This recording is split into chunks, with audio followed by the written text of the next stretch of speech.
The last signal. You ever hear something you know you weren't supposed to hear? Not like a noise in your house at night. I mean something wrong, something that shouldn't exist. Because 3 nights ago, at exactly 2:17 a.m., I picked up a radio signal from a city that doesn't exist anymore, and the voice on the other end was asking me for help. I worked night shifts at a small, almost forgotten radio relay station, the kind of place that only still exists because nobody bothered to shut it down. Old equipment, flickering lights, constant static in the background. It's boring, repetitive, safe, or at least it used to be. That night started like any other. Rain tapping against the metal roof, monitors glowing in the dark, the low hum of outdated machines struggling to stay alive. I was half asleep, scrolling through old logs, when one of the receivers lit up. At first I thought it was just interference. Happens all the time. But then I heard it. A voice. "Hello? Is anyone there?" I froze. Signals don't just appear on that frequency. Not anymore. Especially not from there. I checked the source ID. And my stomach dropped. The coordinates matched a city that was wiped out 6 months ago. Not damaged. Not evacuated. Gone. After the strike, the entire area was declared a dead zone. No survivors. No signals. Nothing but radiation and silence. And yet, "Please, if anyone can hear this, we need help." The voice was weak. Shaky. Like someone who hadn't slept in days. I leaned closer to the console. "Hello? This is Relay Station 12. Identify yourself." For a few seconds, nothing but static. Then, "Oh, thank God you're real. I thought we were alone." My hands started to shake. "How are you transmitting?" I asked. "That area is destroyed?" The voice cut in. "Yeah, we know. We saw it happen." I didn't understand. "That's not possible," I said. "There's no infrastructure left. No power. No. Listen to me." The voice snapped. Suddenly urgent. "You don't have much time." A loud crackle burst through the speakers, like something tearing through the signal. "What do you mean?" I asked. And then they said something I still can't wrap my head around. "The strike hasn't happened yet." I felt the room go cold. "What?" "We're still here," the voice continued, breathing fast now. "The sirens haven't gone off. People are still outside, they don't know." "That's not." I stopped myself. "What date is it?" There was a pause. "October 3rd. I looked at the calendar on my desk. March 14th. 6 months after the destruction of that city. "You're wrong," I whispered. "That city was destroyed in October." "No," the voice said, quieter now. "It's going to be destroyed." The signal flickered. "Wait. Don't go," I said quickly. "Who are you? What's your name?" Another burst of static. Then, barely audible, "If you can hear us, you have to stop it." And just like that, silence. The frequency went dead. No signal. No trace. Nothing. But that wasn't the worst part. The worst part? 30 seconds later, the receiver lit up again. Same frequency. Same coordinates. But this time, it wasn't a voice calling for help. The scream tore through the silence so suddenly that I jerked back from the console. It wasn't just fear. It was something raw, primal, the kind of sound people make when they're staring straight at the end. My hands moved on, instinct, turning up the volume. "Hello!" I shouted into the mic. "What's happening? Respond!" Chaos answered me. Sirens wailed in the distance, loud, rising, desperate. Underneath them, a low rumble like thunder, except it didn't fade. It grew. Voices overlapped, panicked, fragmented. "They're already here. This isn't supposed to. Get inside! Get inside now! Oh God! Oh God!" A sharp crack of static cut through everything, like something tearing the signal apart.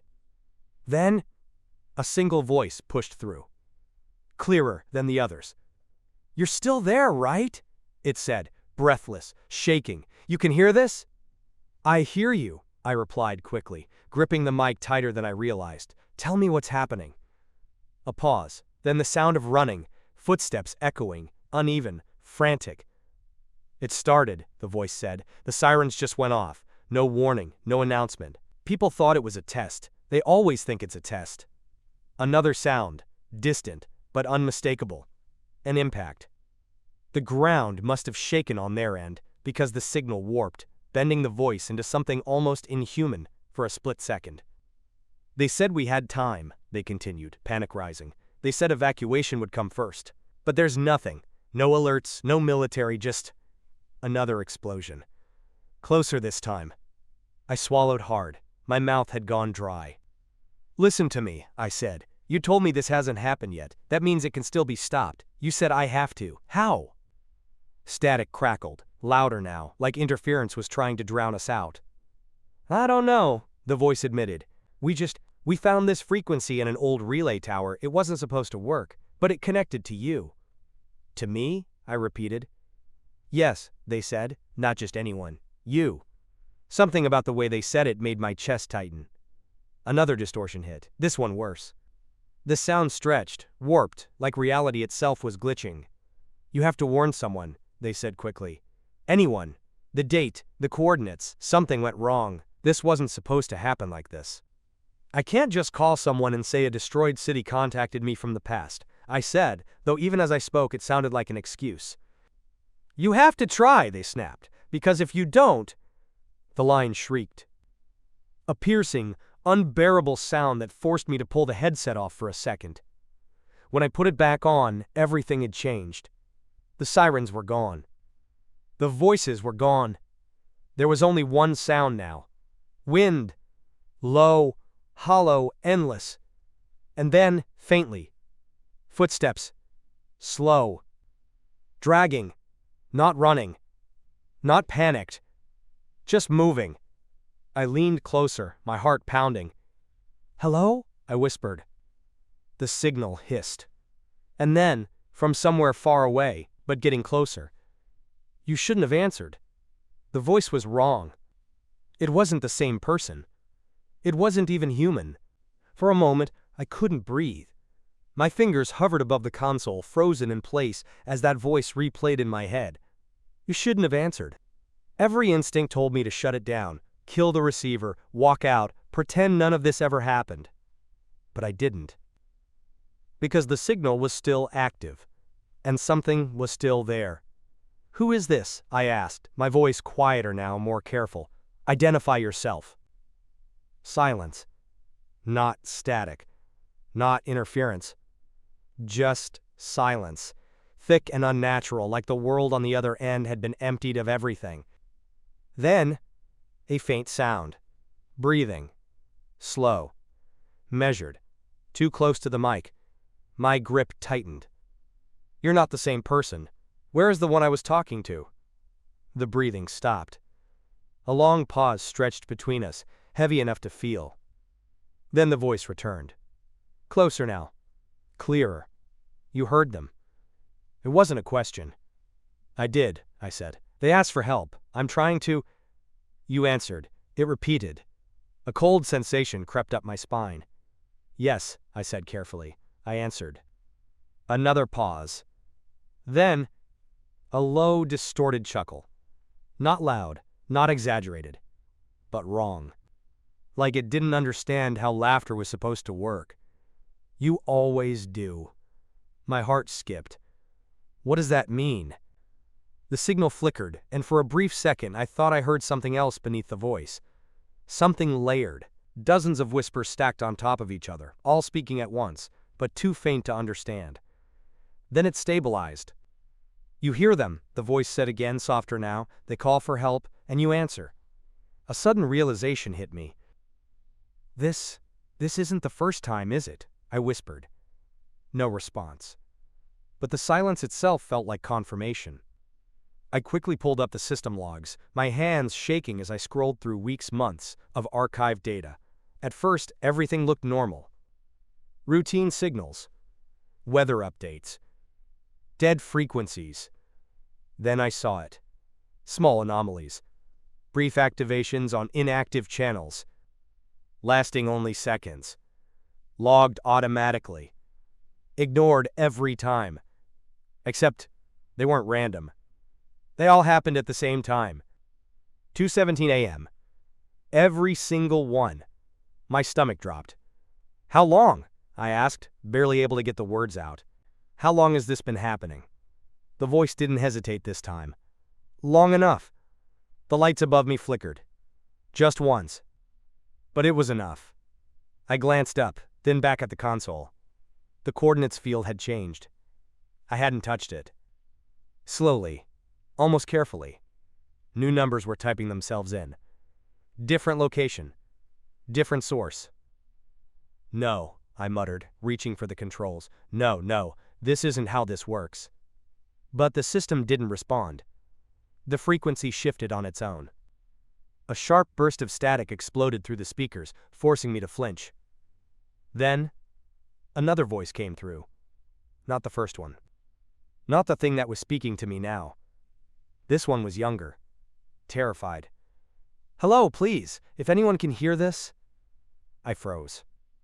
The voice cracked, desperate, shaking. We don't have much time. My blood ran cold. Because I had heard those exact words before. Word for word. Like a recording. Or worse. Like a loop. The original voice spoke again, right behind it. Layered over the new one. Whispering directly into my ear. They always say the same thing. I couldn't move. Couldn't think. And you always answer. The lights flickered again. Longer this time.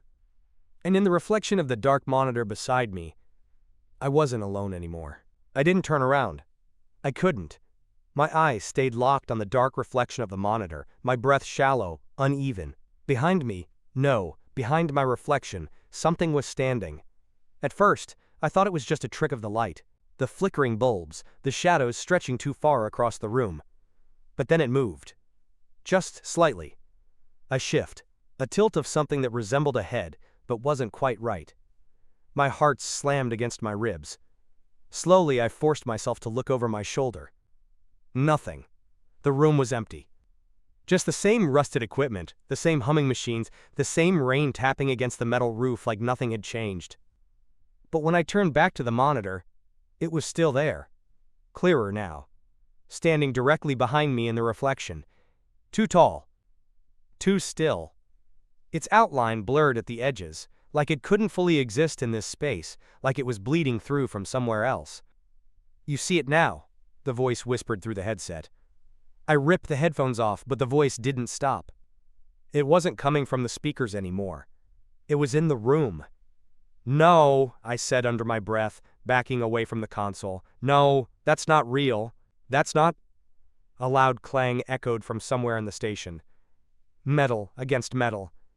Close. Too close. I turned toward the sound, my pulse roaring in my ears. Who's there? I called out, instantly regretting it. No answer. But I heard something else. Movement. Slow. Dragging. Like something heavy being pulled across the floor. I took a step back. Then another. My eyes darted to the door at the end of the room, the only exit. Still closed. Still locked. Another clang. Closer this time. And then, a shape passed by the doorway. Too fast to make out clearly. But long. Unnaturally long. My throat tightened. This isn't happening, I whispered. Behind me, the console crackled to life again. The original signal. The desperate voice. Hello? Are you still there? Please, answer me! I turned back instinctively, rushing toward the mic. I'm here, I said. I'm still here! You have to listen to me, they said, their voice shaking harder than before. Something's wrong. It's not just the strike anymore. People are disappearing. My stomach dropped. Disappearing? Yes, they said. They just stop. Mid-sentence, mid-step. They're just gone, like they were never there. A cold wave washed over me. I glanced at the doorway again. Empty. but I could still feel something out there. Waiting. You need to get somewhere safe, I said quickly. Underground, sealed, anywhere isolated. We tried that, they interrupted. It didn't help. The signal warped again, bending their voice into something distorted and stretched. It's not coming from outside, they said. A pause. Then, quieter. It's already here. The lights went out. Total darkness swallowed the room. For a second, there was nothing. No sound. No movement. Just the pounding of my own heart. Then, right behind me, I felt breath on my neck. Cold. Slow. Deliberate. And in the darkness, inches from my ear, "You let us in." I didn't move. I couldn't. That breath on my neck wasn't imagined. It was real, cold, damp, and steady, like something had been standing there for a long time, just waiting for me to notice. My fingers twitched at my sides, every instinct screaming to run, but my body refused to listen. "You let us in." The whisper crawled into my ear again, slower this time, almost satisfied. "No," I forced out, my voice barely a sound. "I didn't let anything in." A pause. Then, soft laughter. Not from the headset. Not from the room. From everywhere. It echoed through the walls, the ceiling, the floor beneath my feet. A low, broken sound that overlapped with itself, like multiple voices trying to laugh at once. "You answered," it said. "That is the same thing." The lights flickered. Once. Twice. Then snapped back on. I spun around. Nothing. The room was empty again. No figure. No movement. No sign that anything had been there at all. Except the chair behind the console had moved. It was facing me now. Slowly, gently, it rocked once, like someone had just stood up from it. My breath caught.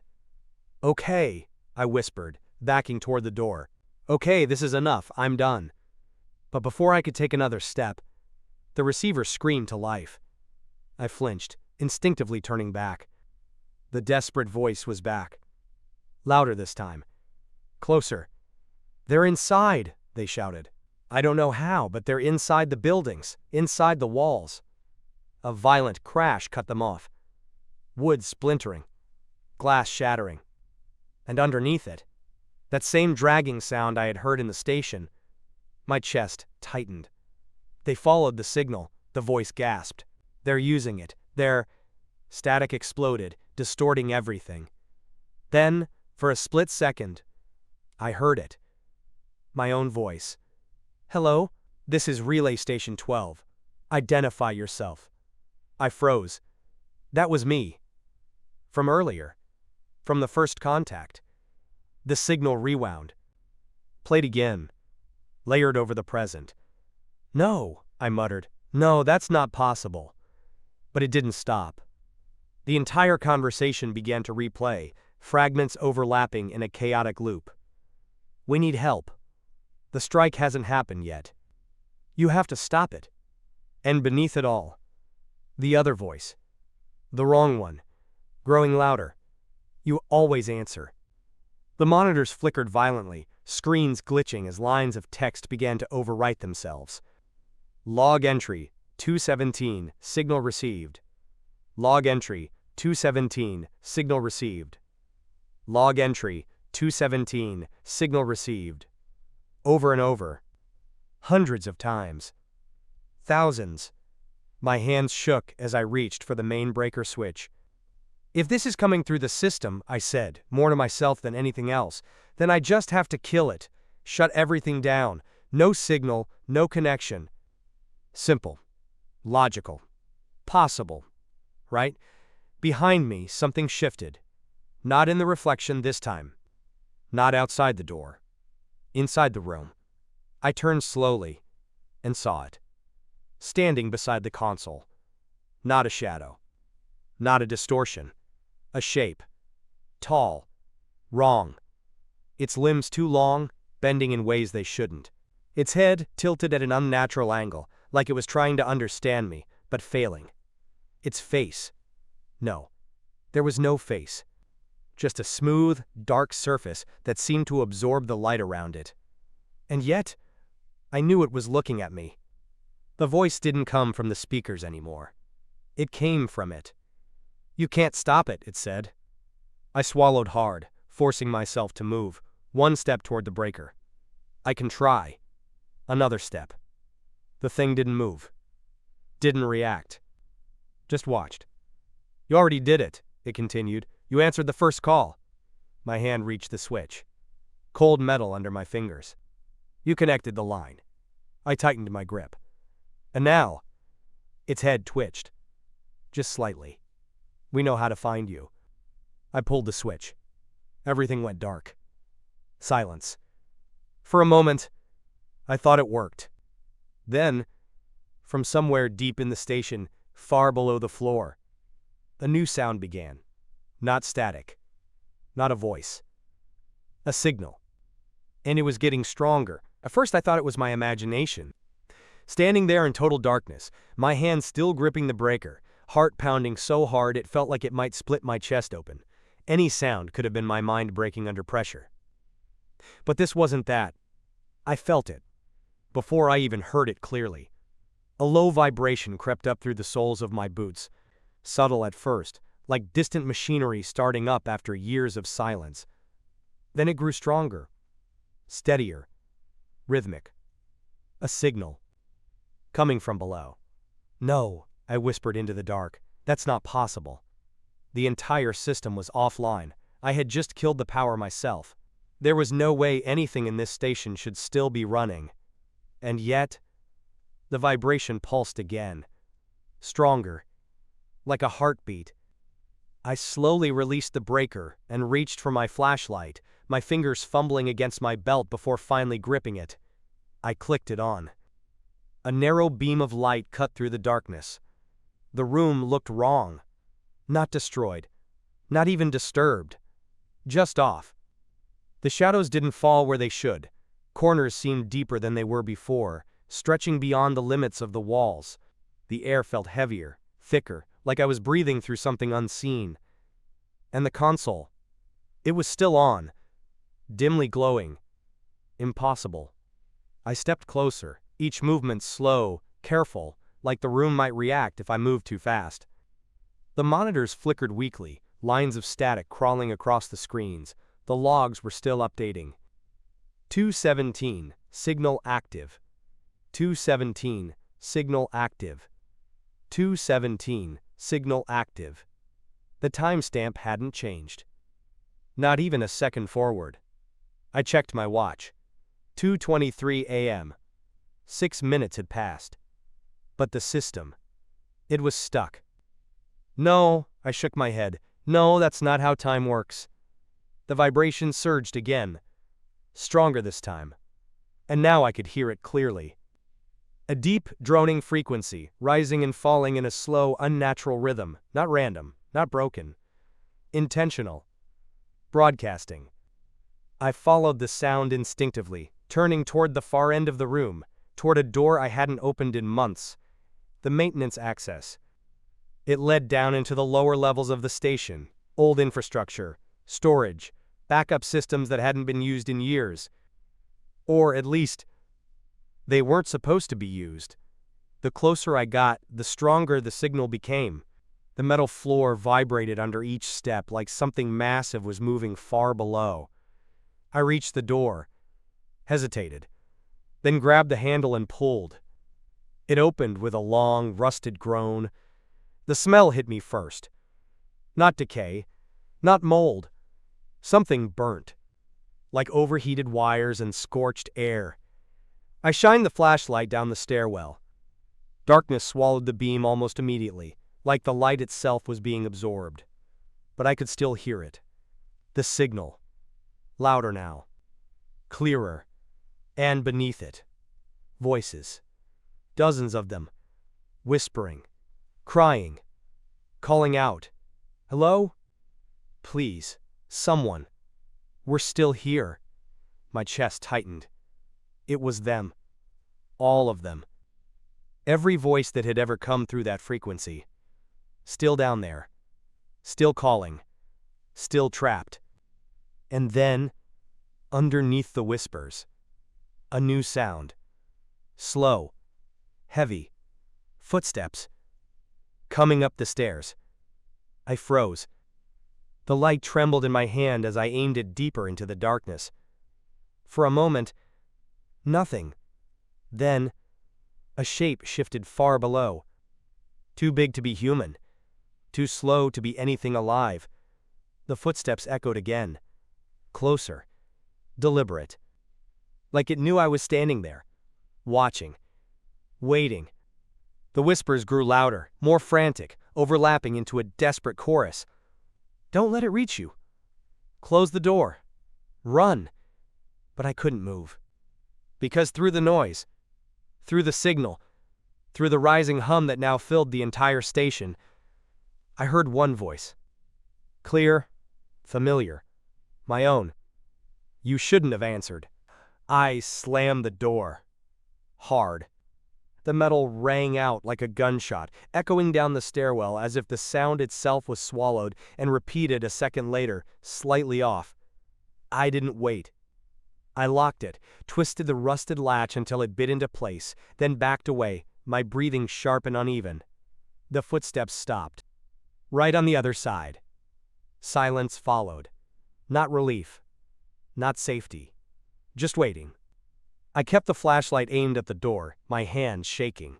You're not real, I said, trying to steady my voice. You're just part of the signal. For a moment. Nothing. Then the metal thumped. Once. Soft. Deliberate. Like something testing the barrier. The whispers bled through the cracks again, quieter now, distorted. It learns. It remembers. It keeps the ones who answer. I stepped back further. No, I said, louder now, forcing control into my voice. No, this is interference, a feedback loop, that's all. Something in the system is replaying signals, mixing them.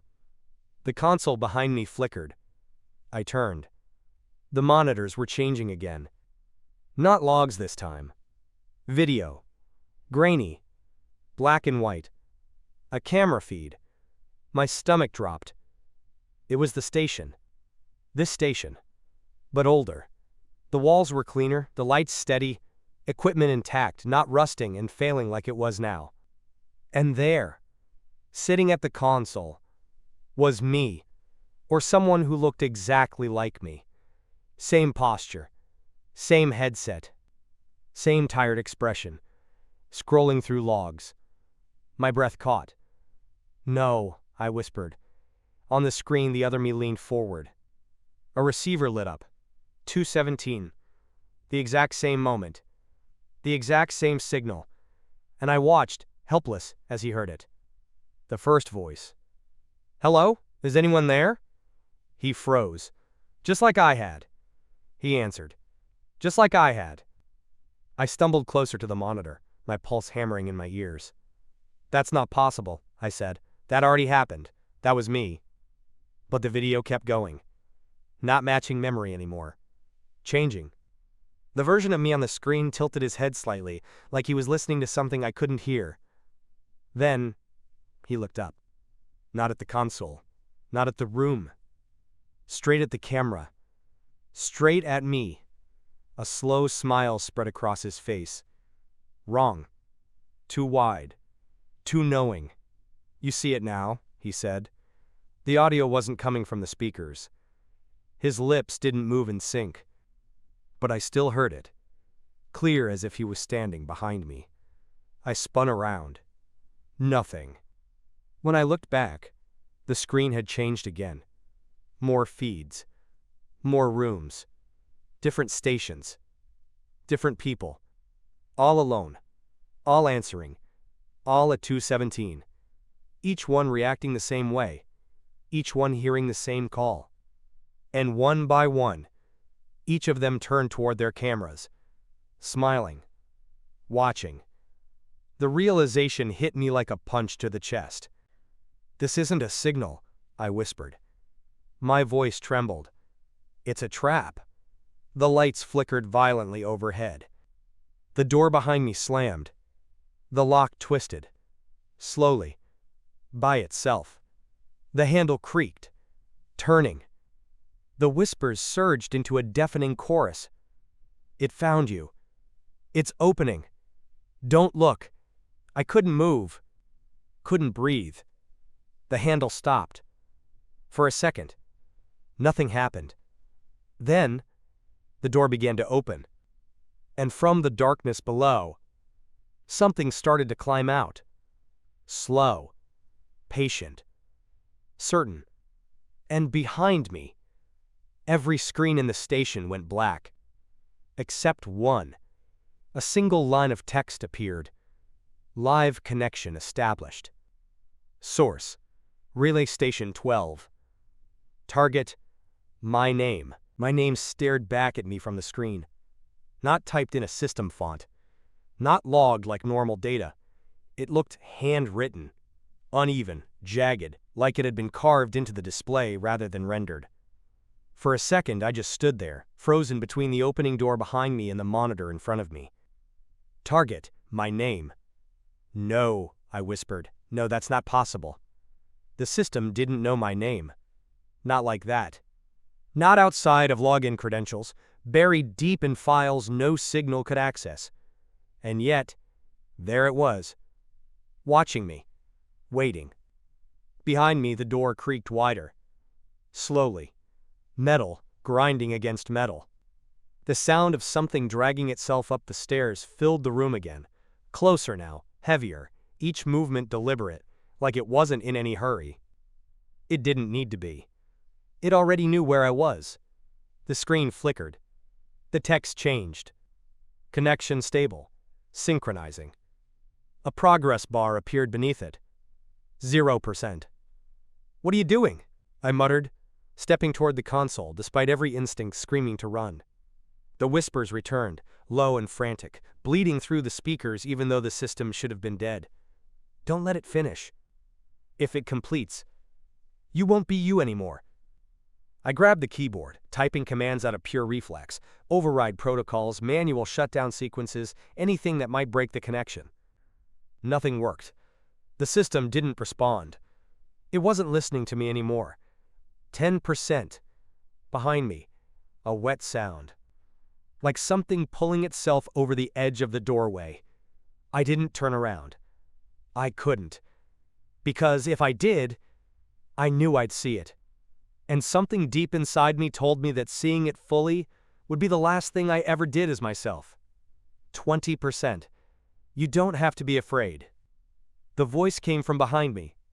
Close. Too close. Not a whisper this time. Clear. Calm. Almost gentle. It sounded like me. Exactly like me. My breath hitched. You've already done this before, it continued. You just don't remember. 30%. That's not true, I said, forcing the words out. This is the first time. I've never. A memory hit me. Sharp. Sudden. Sitting at this console. Hearing a voice. Answering. But not tonight. Another night. Weeks ago. No.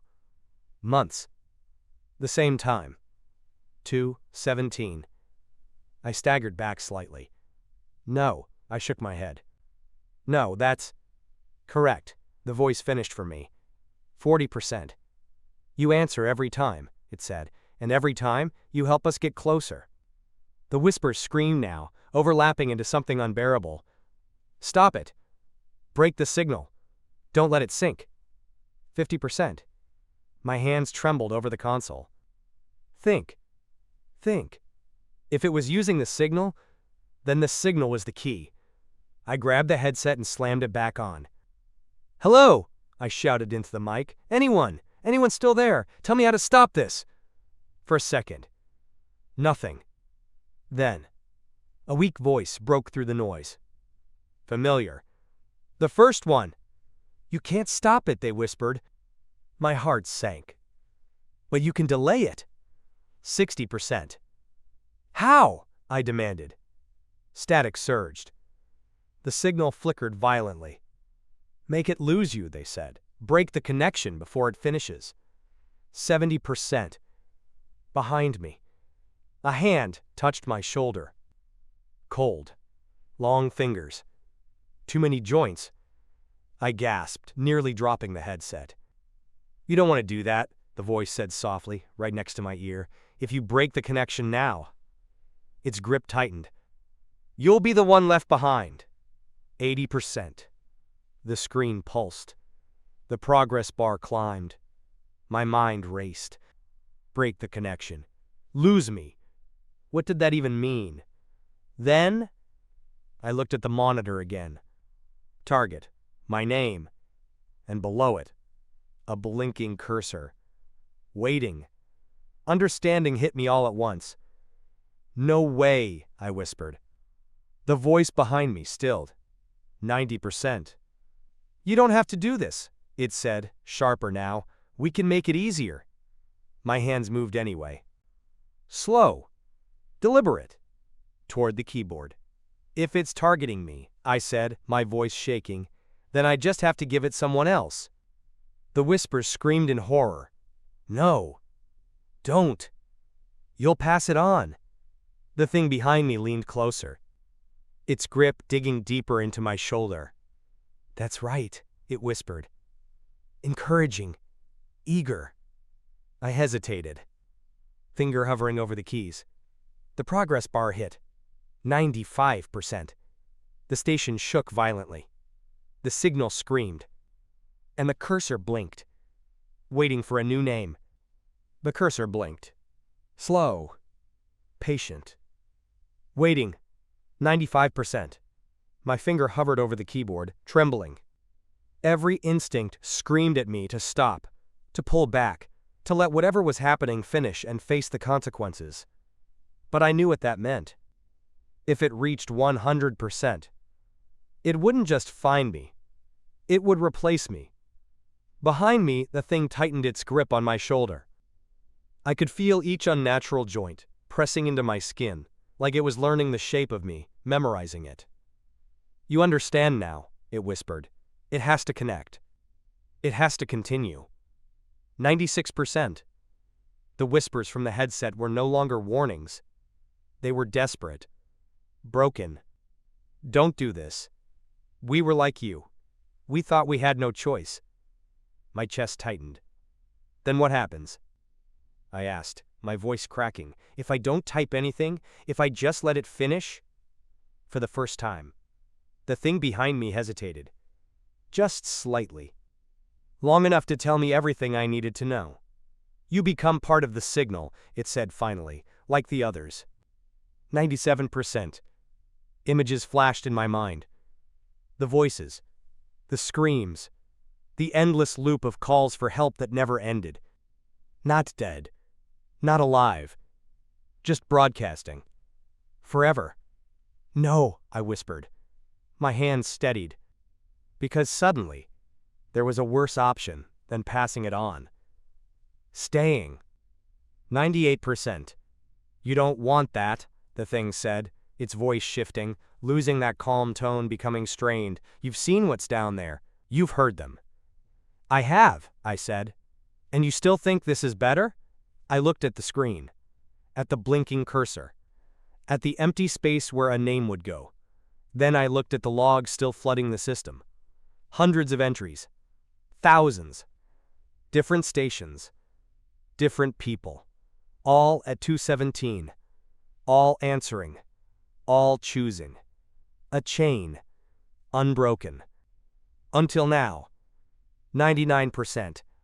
My breath slowed.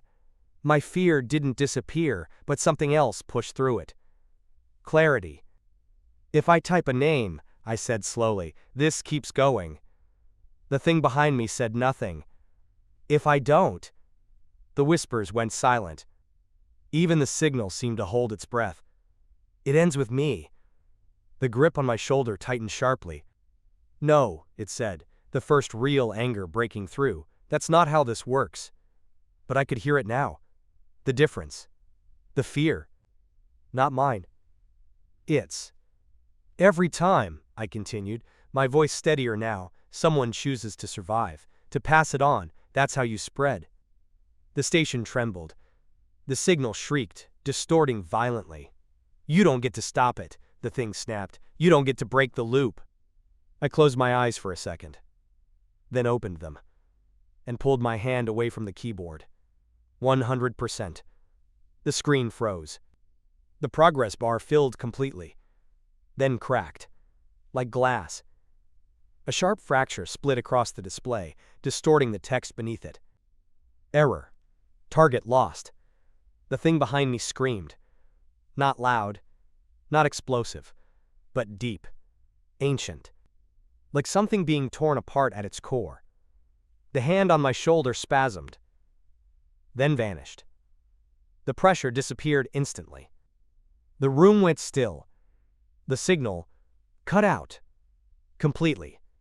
No hum, no whispers, no voices, nothing. I stood there, barely breathing, staring at the dead screen. Waiting. Seconds passed. Then minutes. And slowly, the station came back to life. Normal sounds.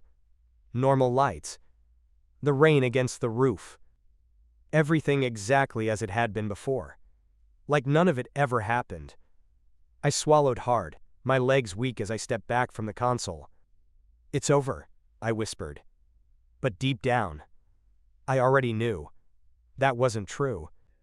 Because as I turned to leave, the receiver clicked.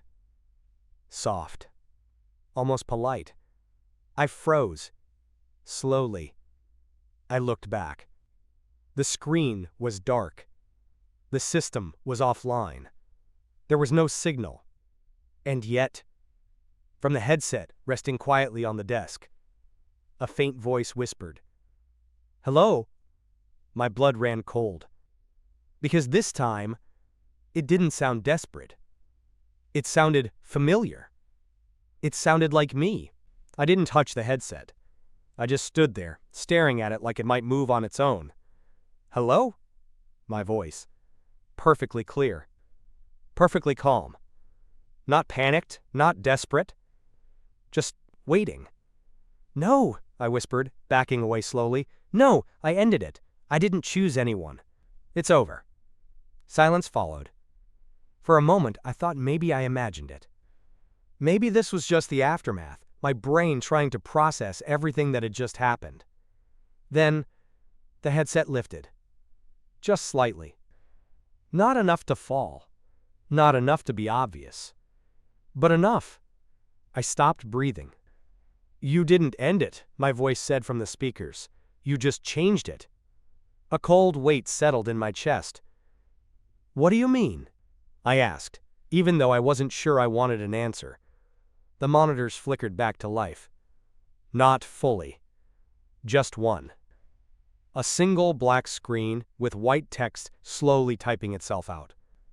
New state initialized. Signal loop, unstable.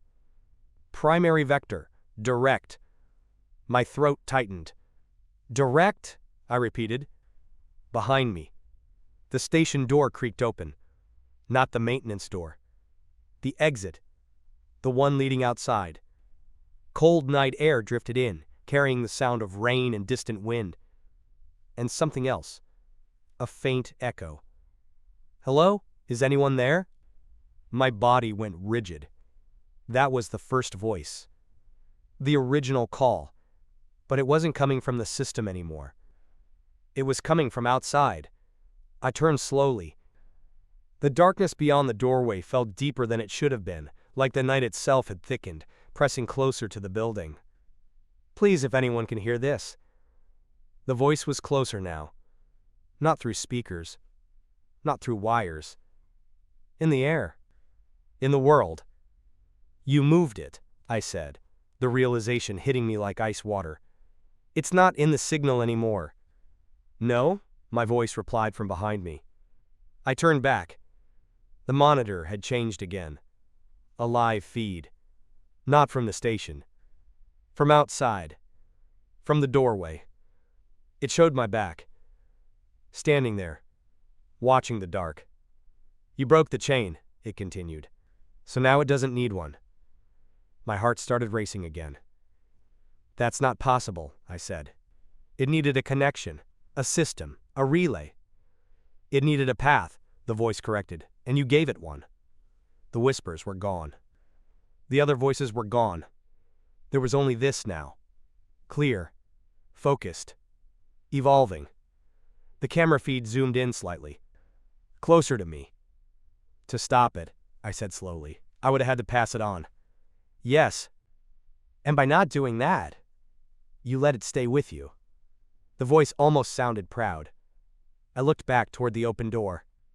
The voice outside had stopped. The rain continued. The wind howled softly. And in the distance, a figure stood.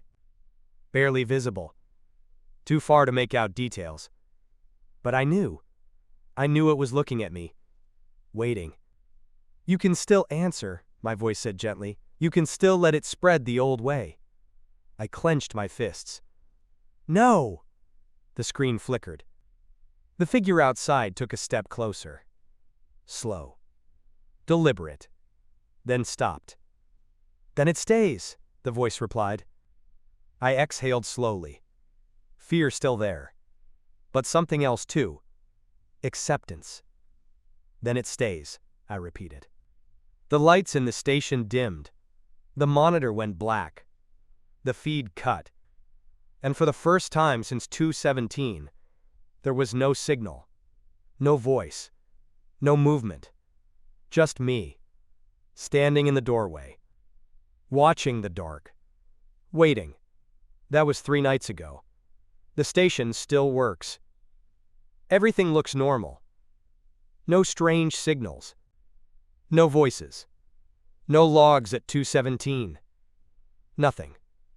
But sometimes, late at night, I hear something outside. Not loud. Not clear. Just enough. Hello? I don't answer anymore. I don't even move. Because I know now. It doesn't need the radio. It doesn't need the system. It just needs someone to listen. And if you're hearing this, if you made it this far, then it means something worked. Because now, it knows how to reach you too.